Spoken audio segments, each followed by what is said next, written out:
Hello, and welcome to Love Where You Live, the art of being neighborly. I'm your host, Ron Oliveda, and I'm super excited to spend the next few weeks with you diving into what it means to be neighborly and what that can mean for your neighborhood and the greater Austin area. But first, what is a neighborhood? It is more than a row of houses or apartments or even a zip code. It's a collection of people. Think about your own neighborhood now. How many neighbors do you know by name? When was the last time you helped a neighbor or even talked to your neighbor? Whatever your answers, you have an opportunity to make a difference in your neighborhood and throughout Central Texas. And what's amazing is there are groups gathering just like the one you're in right now all across our city. People just like you, hearing this same message. People curious about what it means to bring back the art of neighboring. And joining me today to share a few ways to make this happen is Austin Police Chief Art Acevedo. During our time together, we discussed the importance of presence, how closed doors and privacy fences have moved us away from being present, and compassion. So now let's go on the ride along to learn more about the art of neighboring.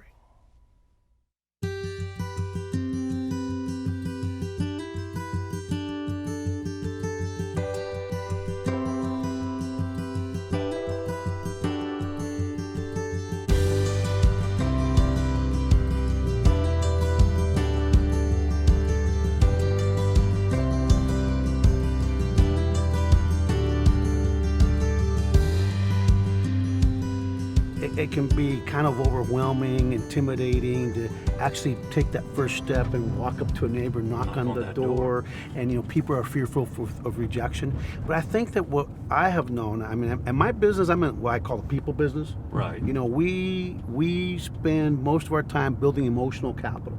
Well, there's no more important capital to build than that of your neighbor, who in a time of crisis is who may be the only person that you have available to you to help you. And so I think that although we're doing a great job, we can always do better. And what I'm excited about the art of neighboring and what's going on, this movement in Central Texas, is that I believe that this is a seed that can be planted here, that can spread around the country, and that it can not just make Central Texas, Austin, our region, our state, but our nation, especially in these trying times, that much better.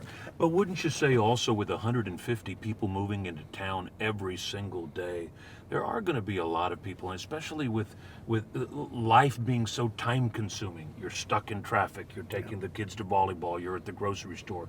No one gets out of work at 5 o'clock anymore, that simply people don't make the time to go knock on the door and get to know that neighbor.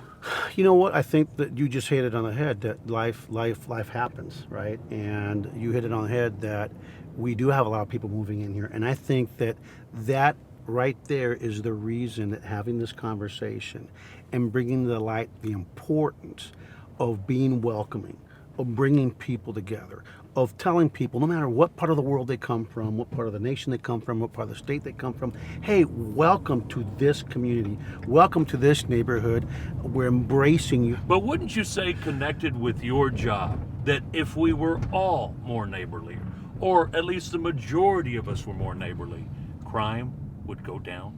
To me, I understand, having worked in safe neighborhoods and some of the toughest neighborhoods, even in the toughest parts of any city, you will find pockets of very safe 2, 3, 4 blocks surrounded by all kinds of violent crime.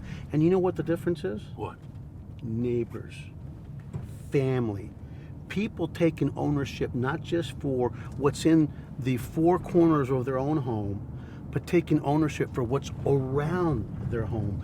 And what's around you are truly your neighbors. And I think that the more that we get to know our neighbors, the more that we get to get involved with each other, love each other, learn to trust each other, and more importantly, lean on each other, I think the better that neighborhood. You mentioned one word, one strong word about relationships, Yeah.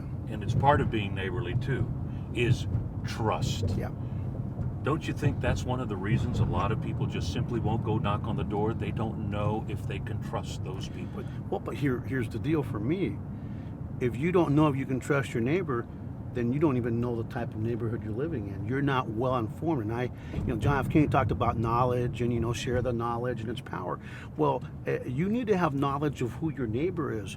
You need to know what belongs in your neighborhood, what stands out, good and bad, what's normal, what's not normal. And so to me, it's like, to not know your neighbor is to not know yourself. All right, somebody's watching right now and they're seeing that too. And they haven't gone to get to Yeah. know their neighbor or neighbors. This is my brother, this is my wife, this is my child. Taking the first step, Absolutely. the And initiative. the initiative. And the bottom line is that I can't control how people are going to react, but I can control taking that first step. And I think that taking that first step for me says a lot about you, frankly. And what I think people will find is that when they take that first step, they're going to find folks are going to be welcoming, because I think that's truly an innate part of our nature, is that we are social. We like people, we like each other. And I think if you take that first step, what you're going to find is hopefully some pleasant outcomes, and those pleasant outcomes might be a lifelong friend. Tell me about the Good Samaritan and what that story means to you. The Good Samaritan story to me, from a biblical sense, is somebody that ends up a victim of a crime back in the day, and ends up basically taken with all his clothing and all his possessions, and is sitting there laying down, and people that you would expect to come and render aid don't, but here comes the Samaritan who lifts him up and gives him aid, and provides the comfort and helps that person who was a victim. And out of that victimization, the way that a Samaritan responded to that victimization was the first step in making that victim become a survivor.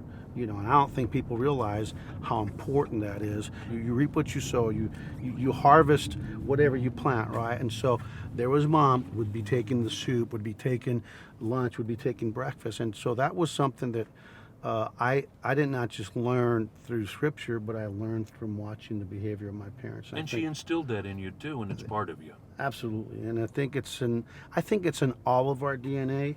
We just have to listen to our inner voice and say, you know what? I just found out my neighbor has cancer. I'm going to go over there and lift them up and give them a nice card, or bring up, a rose, or say, hey, if you ever need a ride to the doctor. And so I think that, to me, this is what this is all about, is lifting each other up, getting to know one another, getting to build that trust. So to me, the more that we get to know one another, the more walls are torn down, and the better outcomes we all have. And so I'm really excited about what we're talking about here today. Always interesting to hear what the chief has to say, and he's right. We live in a great area, but we can all do our part to make it even better. We believe that meaningful relationships with our neighbors enhance our quality of life and improve our health and safety. Consider this. Living present and with compassion has the potential to change both your life, the lives of your neighbors, and beyond. The ripple effect and larger impact is greater than any of us can even imagine. Individually and collectively, we have a huge opportunity here, and we're excited and ready to join with you in this effort, this movement to bring back the art of being neighborly. Until next time, I'm Ron Oliveda.